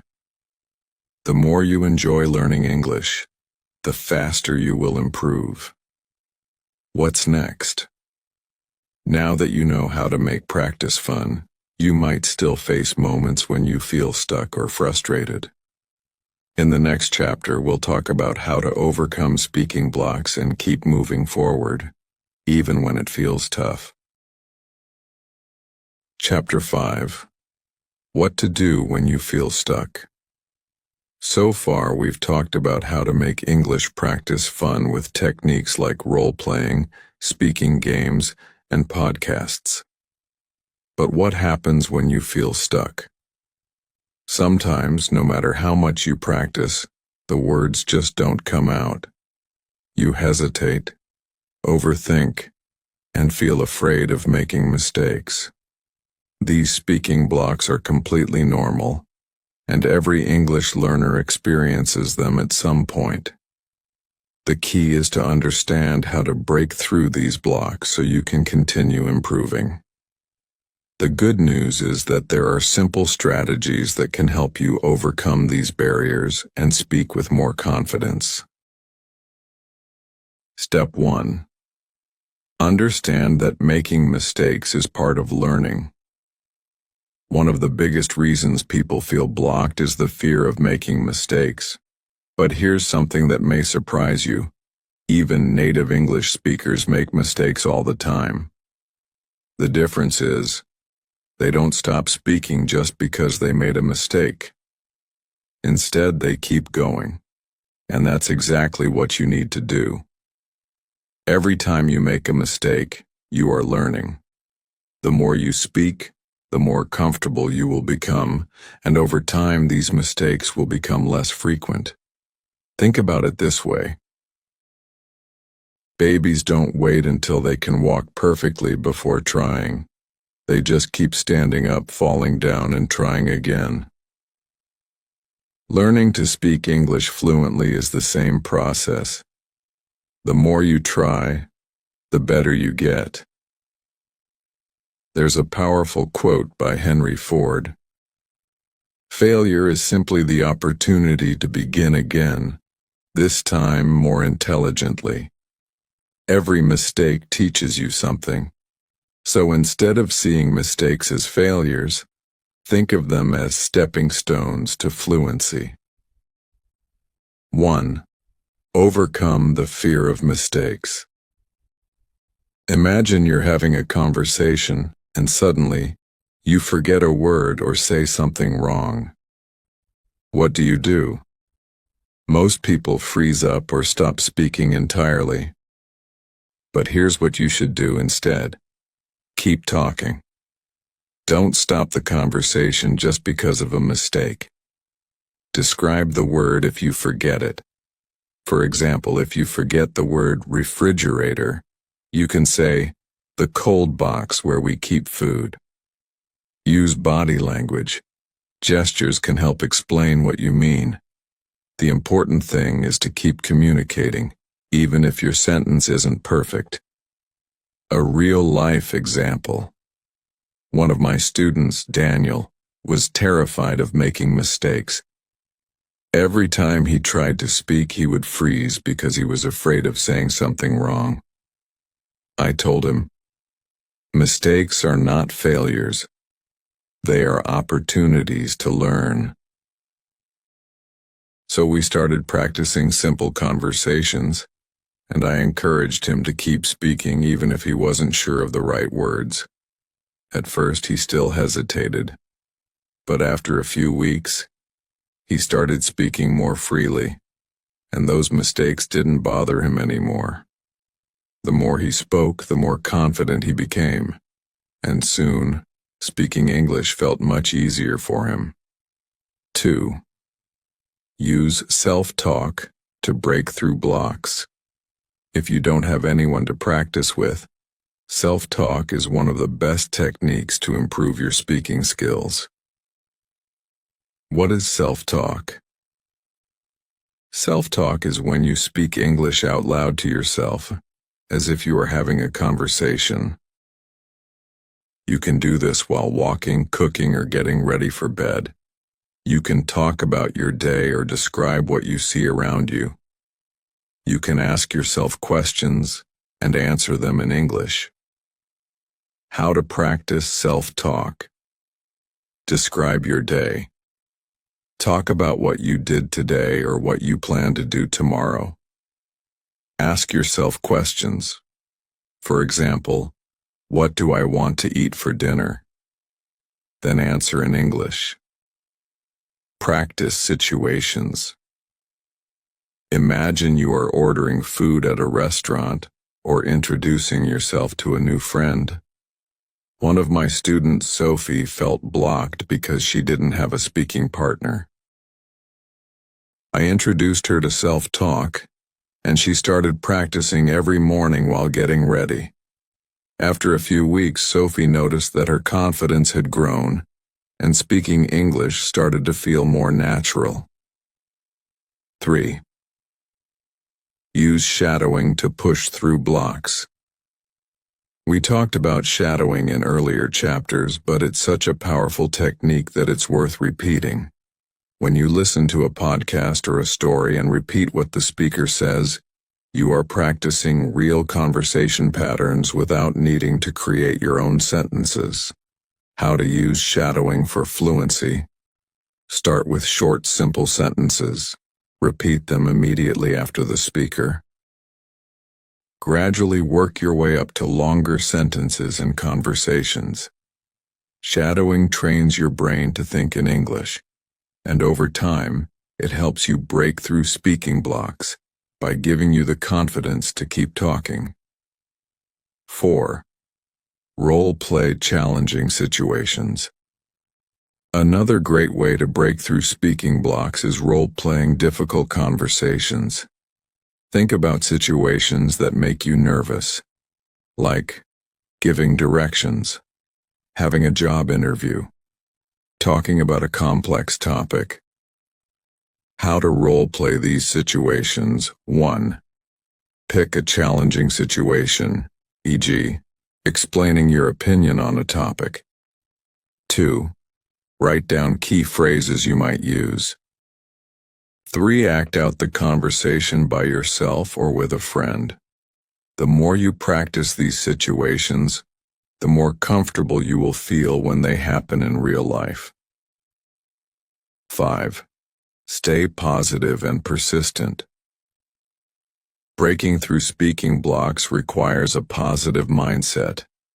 It's easy to feel frustrated when things don't go perfectly, but remember, progress is more important than perfection. Celebrate small wins like completing a conversation or learning a new phrase. Stay patient. Fluency takes time. Focus on progress, not mistakes. A motivational quote: Walt Disney once said, "The difference between winning and losing is most often not quitting." If you keep practicing, even when it feels difficult, you will break through your speaking blocks and become a more fluent, confident speaker. 6. Practice in real-life situations. One final way to break through speaking blocks is to use English in real-life situations. Go to cafes, markets, or online language exchanges where you can practice English with real people. If you don't know any native speakers, join online language exchange programs. The more you practice in real-world settings, the easier it will be to speak naturally. Breaking through speaking blocks doesn't mean never making mistakes. It means not giving up when things feel difficult. With techniques like self-talk, shadowing, role-playing, and staying positive, you can overcome hesitation and become a more confident English speaker. What's next? Now that you've learned how to push past speaking blocks, it's time to take your fluency to the next level. In the next chapter, we'll talk about finding speaking partners, how to connect with people who can help you practice and improve your English even faster. Chapter 6. Finding speaking partners. Why speaking partners are important. By now, you've learned how to break through speaking blocks using techniques like self-talk, shadowing, and role-playing. But if you want to take your fluency to the next level, the best thing you can do is practice with real people. Speaking with others makes English feel more natural, helps you think on your feet, and builds confidence in real conversations. But what if you don't have anyone around you who speaks English? Don't worry. There are many ways to find speaking partners, both online and offline. In this chapter, I'll show you how to find the right speaking partners and make your practice sessions fun and effective. 1. How to find a speaking partner. Online. Thanks to the internet, you can now find English-speaking partners from anywhere in the world. There are many websites and apps where learners connect and practice speaking together. Best platforms to find speaking partners. Tandem connects language learners from around the world for text, audio, and video conversations. HelloTalk works like a social network where you can chat with native English speakers and exchange languages. italki allows you to find both free conversation partners and professional English teachers. Speaky, a free language exchange platform where you can meet people who want to practice English. Reddit, a forum where people find language partners and arrange speaking sessions. Facebook groups. Many language learning communities have groups where people connect and practice speaking together. How to start a conversation with a speaking partner. If you're shy or nervous, starting a conversation might feel intimidating. But don't worry. Here are a few easy ways to break the ice. Introduce yourself. Hi, my name is your name and I'm learning English. Would you like to practice together? Ask a simple question. What's your favorite way to learn English? Talk about interests. I love watching movies. Do you have any recommendations for good English movies? Once you start chatting regularly, you'll feel more comfortable speaking and improve naturally. 2. Finding a speaking partner in real life. If you prefer in-person conversations, there are many ways to find local speaking partners. Where to find English-speaking partners near you. Join an English conversation club. Many cities have clubs where people meet to practice English together. Attend language meetups. Websites like meetup.com often have English language events. Volunteer or join a community group. Working with international organizations can give you chances to practice English. Take an English class. If there's an English course in your area, join it to meet other learners. Practice at work or school. If you work or study in an English-speaking environment, make an effort to speak English more often. The more you surround yourself with English, the faster you will improve. 3. How to make speaking practice more effective.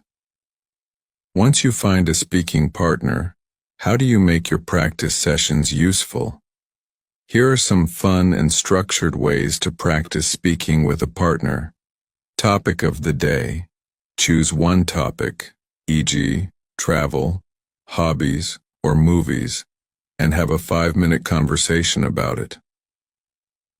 Role-playing conversations. Act out real-life situations like ordering food, making a phone call, or having a job interview. Question and answer game. Take turns asking and answering random questions. Correct each other's mistakes. Politely give feedback on grammar and pronunciation. Storytelling practice. Tell each other short stories in English to improve fluency. The goal is not to be perfect, but to have fun while learning. 4. What if you feel nervous? It's completely normal to feel nervous when speaking with others. Here's how to overcome that fear. Start with short conversations. Even 2 to 3 minutes of speaking is a great start. Practice self-talk before the call. Talk to yourself in English to warm up. Use simple sentences. Don't try to sound too advanced. Focus on clear and natural speaking. Remember that everyone is learning. Your speaking partner is also learning, so don't be afraid of mistakes. The more you practice speaking, the easier it will become. 5. The power of consistency. The secret to improving your English speaking skills fast is consistent practice. Try to speak English every day, even if it's just for a few minutes. Make speaking a habit, just like brushing your teeth or exercising. The more you use English in your daily life, the faster you'll improve. Even 15 minutes of speaking practice a day can make a huge difference in your fluency. Final words. You can become a confident English speaker. Congratulations. You have now learned some of the best techniques to speak English fluently and confidently. Let's review what you've learned. Building confidence. Fluency is not about perfection. It's about being comfortable speaking. Making practice fun. Use role-playing, games, and storytelling to enjoy learning English. Breaking through speaking blocks.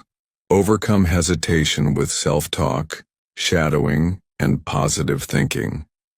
Finding speaking partners.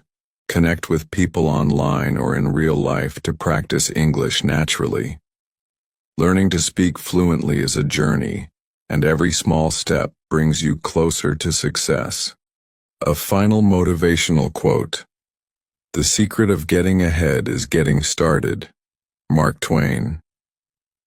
The more you speak, practice, and immerse yourself in English, the faster you'll achieve your fluency goals. What's next? If you found this guide helpful, I encourage you to keep practicing and exploring new ways to improve your English. If you haven't already, subscribe to Simple Spoken English for more fun and educational content. Thank you for joining me on this journey. Keep practicing, stay motivated, and enjoy learning English. Give this video a thumbs up if you found it helpful. Share it with your friends who are also learning English. Subscribe to Simple Spoken English for more exciting lessons. Your English journey continues.